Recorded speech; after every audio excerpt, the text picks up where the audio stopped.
Olá, aluno! Seja bem-vindo à nossa primeira aula da série Common Mistakes Students Make, volume 1.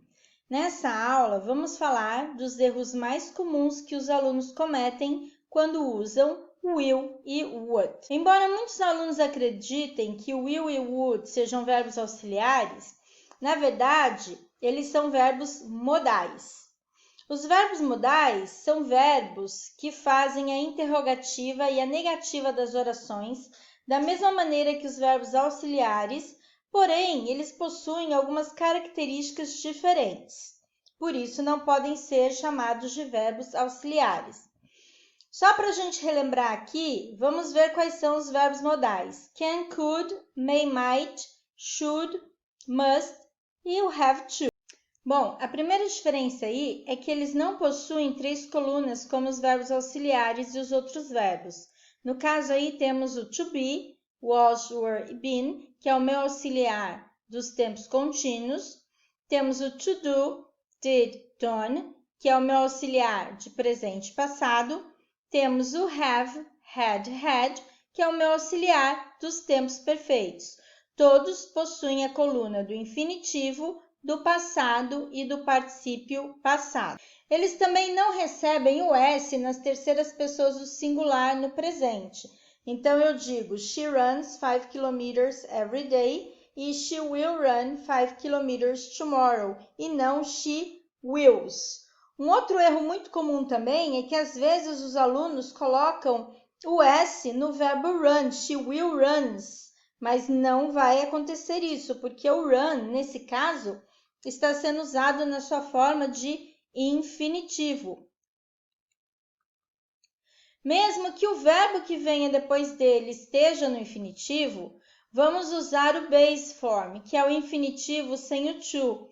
Então, eu digo, she can speak English very well, e não she can to speak English very well. Esse é um erro muito comum, que eu vejo muito nas redações dos meus alunos que estão se preparando para os exames de proficiência. Colocar aí o to junto do verbo depois dos modais. Então, nós já sabemos que todas as vezes que usarmos os modais, não podemos usar esse to aí depois deles. Usamos o will para falar sobre possibilidades no futuro ou para fazer previsões baseadas no que acreditamos, usando aí então I believe, I think. I think I will be late tonight. There's too much work at the office. Eu acho que me atrasarei essa noite. Tem muito trabalho no escritório. Então, aí, eu estou achando que existe uma possibilidade de me atrasar caso eu não consiga terminar aí o trabalho, tá? Então, por isso, eu não vou usar o going to, porque o going to é quando eu já tenho uma intenção que aquilo aconteça, quando eu estou planejando que isso aconteça, tá? E no caso aí, eu não tenho planos, eu só acredito, existe uma possibilidade de que eu me atrase. Também vamos usar o will para tomar uma decisão no momento em que nós estamos falando. Então, eu digo assim, Sam should be here by now. I will call him. O Sam já deveria estar aqui, vou ligar para ele. Eu decidi isso agora, baseado no fato dele não estar aqui ainda.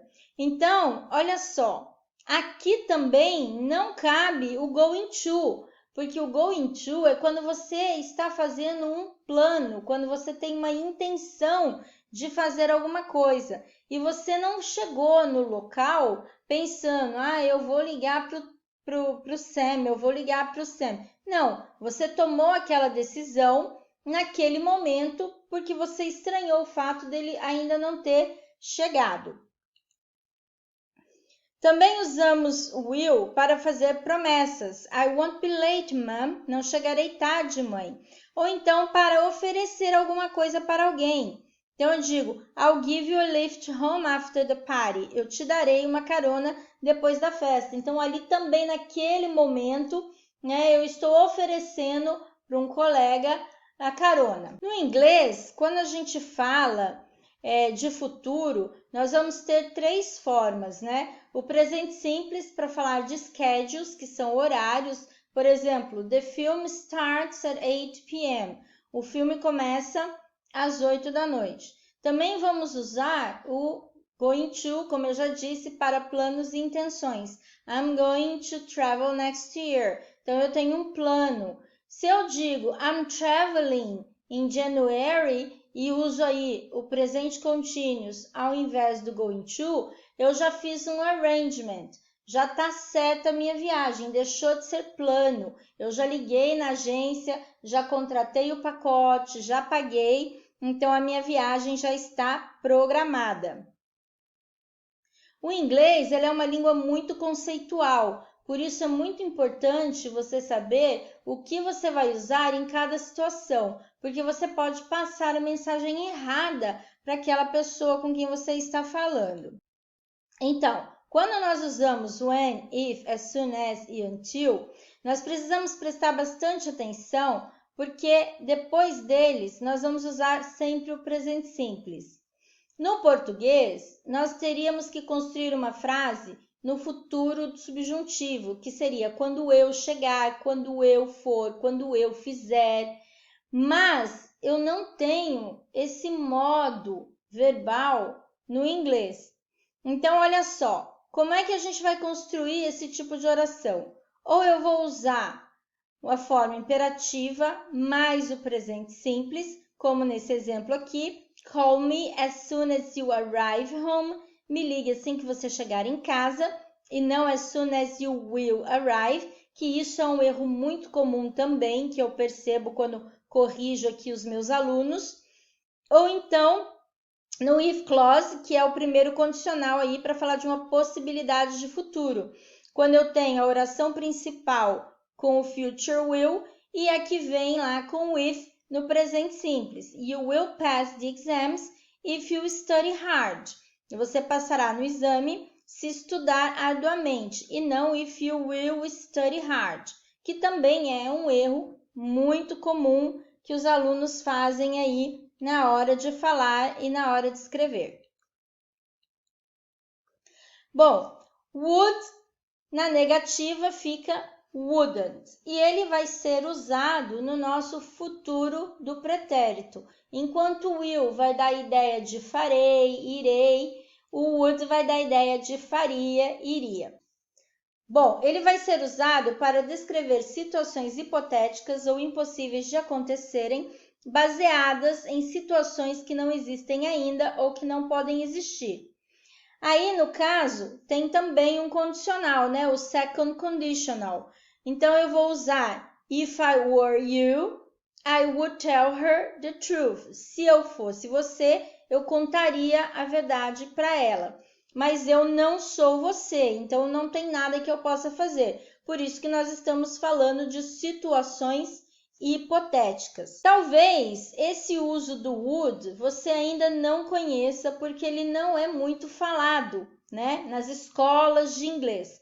Mas ele é muito comum quando se fala, que é o uso do would da mesma maneira que usamos o used to para falar de uma rotina no passado, um hábito no passado.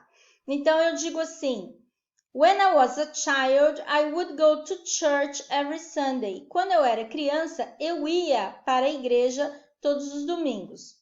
Então, é a mesma coisa que dizer I used to go to church. Pode soar estranho, mas se você pensar no could, né, que é o parceiro lá do can, o could também vai ter essa dupla funcionalidade, que é falar de passado, quando você diz I could swim when I was 10, eu podia nadar quando eu tinha 10 anos, e o poderia, quando você diz could you do me a favor, você poderia me fazer um favor. Também vamos usar o would para falar de um futuro a partir de um tempo no passado. Então, eu digo, they planned that they would meet at 9. Eles combinaram que se encontrariam às 9. Um erro muito comum que os alunos cometem é dizer they planned that they will meet at 9 p.m. Eles planejaram que se encontrarão às 9. No português, a gente até usa desta forma, mas no inglês, isso se chama discurso indireto, reported speech.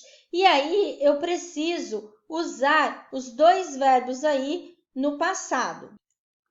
Espero que você tenha entendido bem a explicação de hoje e aproveitado bastante essa aula. Agora faça os exercícios e depois confira o que você fez com o gabarito. Muito obrigada e até a nossa próxima aula!